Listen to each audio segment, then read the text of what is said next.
In a peculiar, rambling essay, Papal advisor Father Antonio Spadaro S.J. has caricatured white Southern evangelicals as well as conservative American Catholics as ignorant, theocratic, Manichaean, warmongering fanatics anxiously awaiting the apocalypse.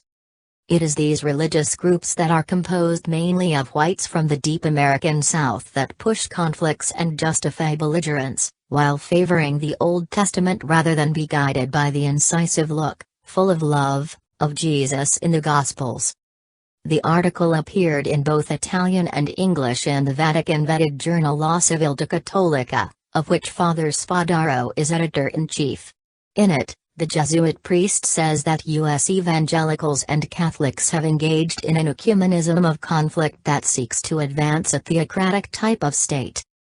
Spadaro, a friend and counselor of Pope Francis, was assisted in drafting the essay by an Argentinian Presbyterian minister, Marcello Figueroa, an old friend of the Pope's who was handpicked by the Pontiff as editor-in-chief of the Argentinian edition of the Vatican newspaper L'Osservatore Romano.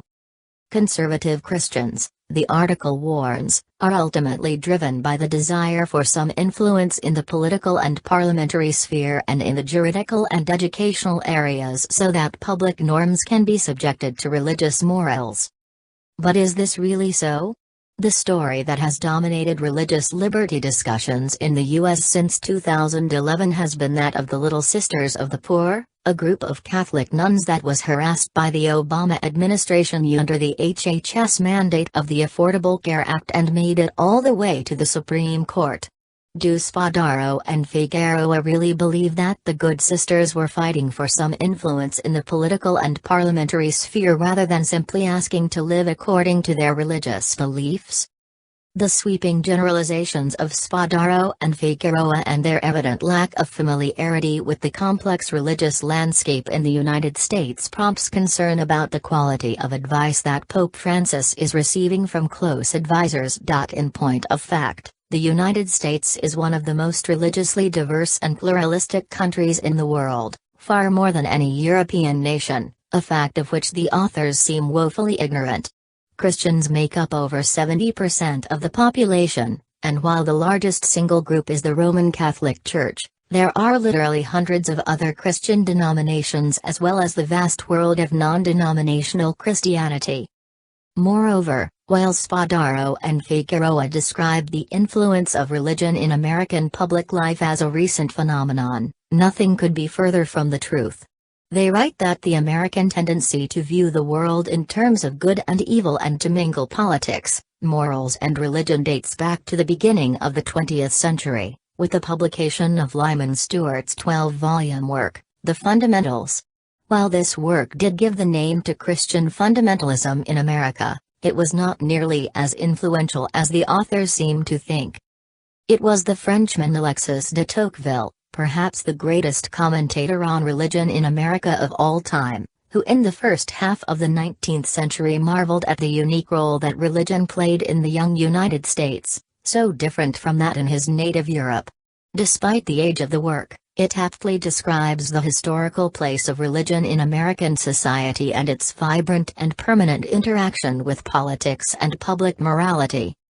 In his monumental 1835 classic, Democracy in America, Tocqueville observed, "Upon my arrival in the United States, the religious aspect of the country was the first thing that struck my attention, and the longer I stayed there, the more I perceived the great political consequences resulting from this new state of things." And in one of the most famous passages of that same work, the Frenchman described what he believed to be the source of America's greatness, his term, "I sought for the greatness and genius of America in her commodious harbors and her ample rivers, and it was not there. In her fertile fields and boundless forests, and it was not there.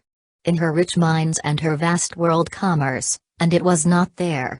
In her democratic Congress and her matchless Constitution, and it was not there. Not until I went into the churches of America and heard her pulpits aflame with righteousness did I understand the secret of her genius and power.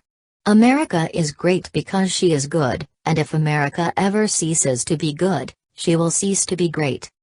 The reason for this, Tocqueville argued, stems from the close interaction between moral principles and religious faith, and the need for a virtuous citizenry in a democratic state. Lovers of liberty, he said, should hasten to call religion to their aid, for they must know that one cannot establish the reign of liberty without that of mores, and mores cannot be firmly founded without beliefs.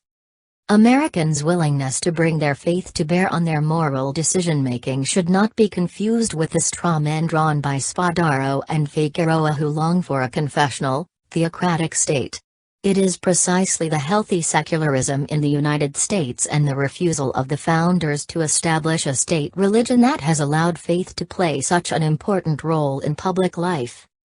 En route to Washington, D.C. in 2008, Pope Benedict XVI told journalists that he was fascinated by the fact that the American founders had intentionally created a secular state, not out of hostility toward religion, but out of respect for it and because they understood that religion can be lived authentically only under conditions of freedom. Later in his trip, Benedict noted approvingly that, historically, Americans do not hesitate to bring moral arguments rooted in biblical faith into their public discourse. And upon his return to Italy, the Pope spoke of America as a model of healthy secularism.